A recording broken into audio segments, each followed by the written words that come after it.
नमस्कार साथियों, मैं हूं अमित सिंह। जीएसएम कॉलेज बेवर के डिजिटल प्लेटफॉर्म पर आप सभी का स्वागत है। मित्रों, आज मैं पुनः उपस्थित हूं आपके समक्ष एक नई वीडियो के साथ, एक नए टॉपिक के साथ। आज का जो हमारा टॉपिक है वो है दर्शन की एक परंपरा से, जिसका नाम है अद्वैतवाद। देखिए, अद्वैतवाद जो है उसके जन्मदाता जगत गुरु शंकराचार्य जी हैं। पिछले वीडियो में मैंने बताया था कि जगत गुरु शंकराचार्य जी ने ब्रह्म के प्रचार के लिए, उपनिषदों के प्रचार के लिए, वैदिक दर्शन के प्रचार के लिए, भारतीय वेदों के प्रचार प्रसार के लिए काफ़ी भरसक प्रयास किए। उन्होंने 4 मठों की स्थापना की। मैंने आपको बताया था, कर्नाटक, उत्तराखंड, गुजरात, तमिलनाडु, 4 जगह पर उन्होंने 4 मठों की स्थापना की, जिसके माध्यम से भारतीय वेदों के प्रचार प्रसार के लिए और जो भी भारतीय नास्तिक दर्शन है उनसे शास्त्रार्थ किया गया शंकराचार्य जी के द्वारा, और भारतीय वेदों की महत्वता के बारे में लोगों को परिचित कराया गया। तो आज का जो हमारा वीडियो है वो अद्वैतवाद का भाग 2 है। आज हम अद्वैतवाद के बचे हुए खंडों के ऊपर चर्चा करेंगे। देखिए, मैंने बताया था कि जो जगत गुरु शंकराचार्य जी हैं, इन्होंने अद्वैतवाद की स्थापना की और उन्हें शिव का अवतार भी माना जाता है। तो जो शिवावतार श्रीमद जगत गुरु आदि शंकराचार्य अद्वैत वेदांत के प्रणेता थे। देखिए, जो शिव के अवतार हैं श्रीमद जगत गुरु आदि शंकराचार्य अद्वैत वेदांत के प्रणेता थे। उनके विचारोपदेश आत्मा और परमात्मा की एक रूपता पर आधारित है। ये देखिए, अद्वैतवाद है। द्वैतवाद में 2 चीज़ों को सत्ता के रूप में स्वीकार किया गया था, प्रकृति और परमात्मा को। यहाँ पर केवल ब्रह्म की ही प्रमुखता है, केवल ब्रह्म की ही सत्ता को स्वीकार किया जाता है। ब्रह्म के अलावा किसी दूसरी सत्ता को स्वीकार नहीं किया जाता। तो उनके विचारोपदेश आत्मा और परमात्मा की एक रूपता। देखिए, अद्वैत दर्शन के अनुसार आत्मा और परमात्मा एक ही है, इनका स्वरूप एक ही है। तो ये एक ही सत्ता, यानी ब्रह्म की सत्ता, आत्मा और परमात्मा की एक ही सत्ता में विश्वास करते हैं। आत्मा और परमात्मा एक ही समय में सगुण और निर्गुण दोनों स्वरूपों में रहता है। शंकराचार्य जी के अनुसार आत्मा और परमात्मा एक ही समय में सगुण और निर्गुण दोनों स्वरूपों में रहता है, दोनों स्वरूपों में विद्यमान है। अद्वैत सिद्धांत चराचर सृष्टि में भी व्याप्त है। जो अद्वैत सिद्धांत है वो चराचर सृष्टि में भी व्याप्त है। जब पैर में कांटा चुभता है, देखिए एक उदाहरण यहाँ पर शंकराचार्य जी के द्वारा दिया गया कि जब पैर में कांटा चुभता है तब आँखों से पानी निकलता है और हाथ कांटा निकलने के लिए जाता है। देखिए, जो कांटा है वो पैर में चुभता है, पानी कहाँ से निकलता है? आँख से निकलता है। और कांटा को निकालता कौन है? हाथ निकालते हैं। अर्थात शरीर के ये भाग अलग अलग हैं, लेकिन शरीर एक है।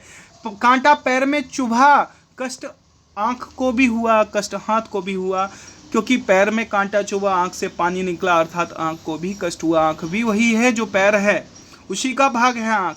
और हाथ ने जब कांटे को निकाला तो पीड़ा हाथ को भी हुई। तो ब्रह्म और आत्मा दोनों का स्वरूप एक ही है। जिस प्रकार से शरीर के अलग अलग भाग होने के बावजूद शरीर एक है, वैसे ही आत्मा और परमात्मा अलग अलग भाग होने के कारण ये एक ही है। ऐसा शंकराचार्य जी के द्वारा अपने अद्वैत दर्शन में बताया गया है।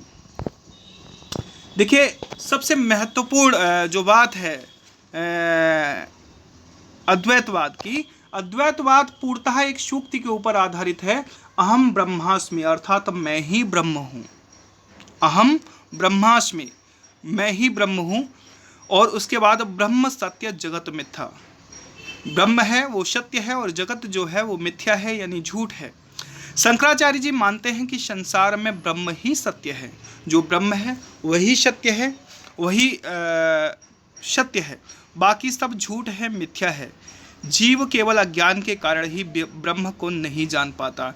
जो जीव होता है वह अज्ञानता के कारण, माया मोह के कारण ब्रह्म को नहीं पहचान पाता, ब्रह्म को नहीं जान पाता, जबकि ब्रह्म तो उसके अंदर ही विराजमान है। जीव के अंदर आत्मा के रूप में ब्रह्म विराजमान रहता है। जीव माया मोह के कारण अपने अंदर विराजमान ब्रह्म को नहीं पहचान पाता। उन्होंने अपने ब्रह्म सूत्र में अहम ब्रह्मास्मि कहकर अद्वैत सिद्धांत को बताया। उन्होंने अपने ब्रह्म सूत्र में कहा अहम ब्रह्मास्मि।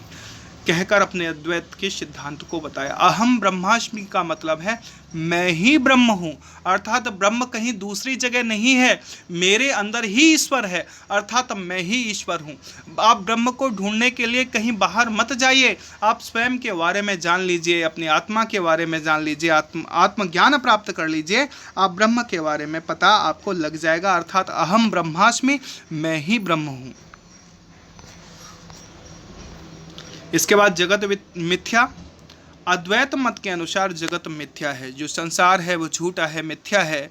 अद्वैत मत जो है वो संसार को, जगत को मिथ्या बताता है। जिस प्रकार स्वप्न गलत होते हैं, देखिए जब रात में हम रात्रि में सोते हैं, शयन करते हैं, तो विभिन्न प्रकार के स्वप्न हमारे रात में आते हैं, जो कि सुबह उठकर देखते हैं तो सारे मिथ्या होते हैं। उसी प्रकार अद्वैत दर्शन में बताया गया कि जिस प्रकार स्वप्न गलत होते हैं तथा अंधेरे में रस्सी को देखकर सांप का भ्रम होता है, कभी कभी अंधकार के समय जब हम रस्सी को पड़े हुए देखते हैं तो हमें सांप का भ्रम होता है, उसी प्रकार इस भ्रांति अविद्या ज्ञान के कारण ही जीव इस मिथ्या संसार को सत्य मानता है। भ्रांति के कारण, भ्रम में होने के कारण, अविद्या यानी विद्या न होने के कारण, अज्ञानता के कारण, माया मोह के कारण ही जो जीव होता है इस मिथ्या संसार को ही सब कुछ समझता रहता है, सत्य मानता रहता है। वास्तव में न कोई संसार की उत्पत्ति, न प्रलय, न कोई साधक और न कोई मुमुक्ष यानी मुक्ति चाहने वाला है। वास्तव में संसार की उत्पत्ति, न प्रलय, न कोई साधक, न कोई मुमुक्ष यानी मुक्ति चाहने वाला है। केवल ब्रह्मा ही सत्य है और कुछ नहीं। संसार मात्र एक स्वप्न है जो कि कुछ समय बाद टूट जाता है, जबकि ब्रह्म सत्य है, ब्रह्म सर्वोत्कृष्ट है, ब्रह्म ही सत्य है, ब्रह्म ही अंतिम सत्ता है।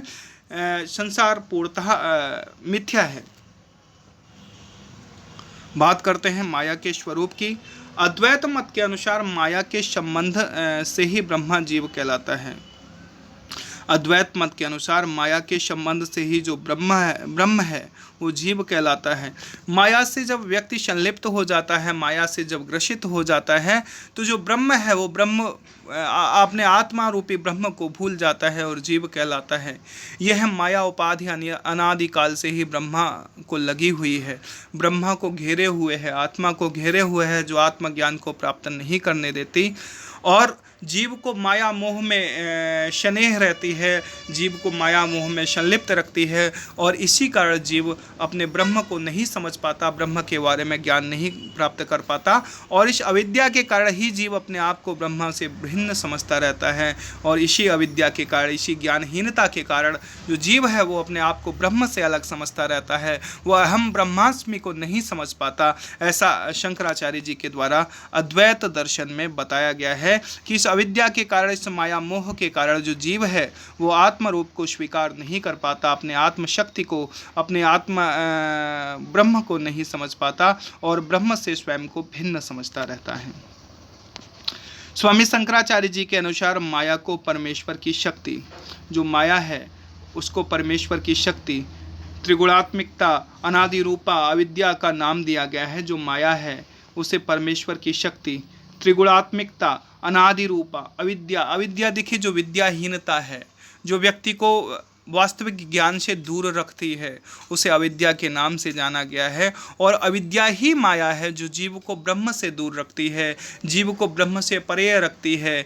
जीव और ब्रह्म के बीच में जो पर्दा पड़ा हुआ है वही माया है। और माया व्यक्ति को वास्तविक ज्ञान प्राप्त करने में, वास्तविक जीवन का अर्थ समझने में, ब्रह्म और आत्मा के बारे में जो संबंध है उससे दूर रखने का कार्य करती है। अर्थात जब व्यक्ति माया से मुक्त हो जाता है, जब व्यक्ति माया रूपी पर्दा अपने नेत्रों से हटा देता है तो पूर्णतः ब्रह्म की शरण में चला जाता है, ब्रह्म के बारे में ज्ञान प्राप्त कर लेता है, अर्थात ब्रह्म को समझ जाता है। और यहाँ पर जो सूक्ति है अहम ब्रह्मास्मि, अर्थात मैं ही ब्रह्म हूँ, ब्रह्म कोई दूसरा नहीं है, ब्रह्म कहीं बाहर नहीं है, ब्रह्म स्वतः हमारे अंदर है, स्वयं हमारे अंदर है, अर्थात मैं ही ब्रह्म का स्वरूप हूँ। और अद्वैतवाद में जो सबसे प्रमुख बात बताई गई है कि आत्मा और परमात्मा एक ही है, ये अलग अलग नहीं है। जब व्यक्ति माया से दूर हो जाता है, जब माया रूपी पर्दा उसके नेत्रों से हट जाता है, तो व्यक्ति आत्मा और परमात्मा के बीच में जो अंतर समझता है वो अंतर दूर हो जाता है और आत्मा ही परमात्मा के स्वरूप को स्वीकार करती है और व्यक्ति अहम ब्रह्मास्मि को समझ पाता है, ब्रह्म सत्य जगत मिथ्या को समझ पाता है कि ब्रह्म ही सत्य है। और ये जो सारा संसार आपको दिखाई दे रहा है, जो रिश्ते नाते दिखाई दे रहे हैं, जो आडंबर दिखाई दे रहा है, ये संपूर्ण ब्रह्मांड, ये संपूर्ण जगत मिथ्या है और ब्रह्म ही सत्य है। अर्थात व्यक्ति को ब्रह्म को स्वीकार करना चाहिए। धन्यवाद।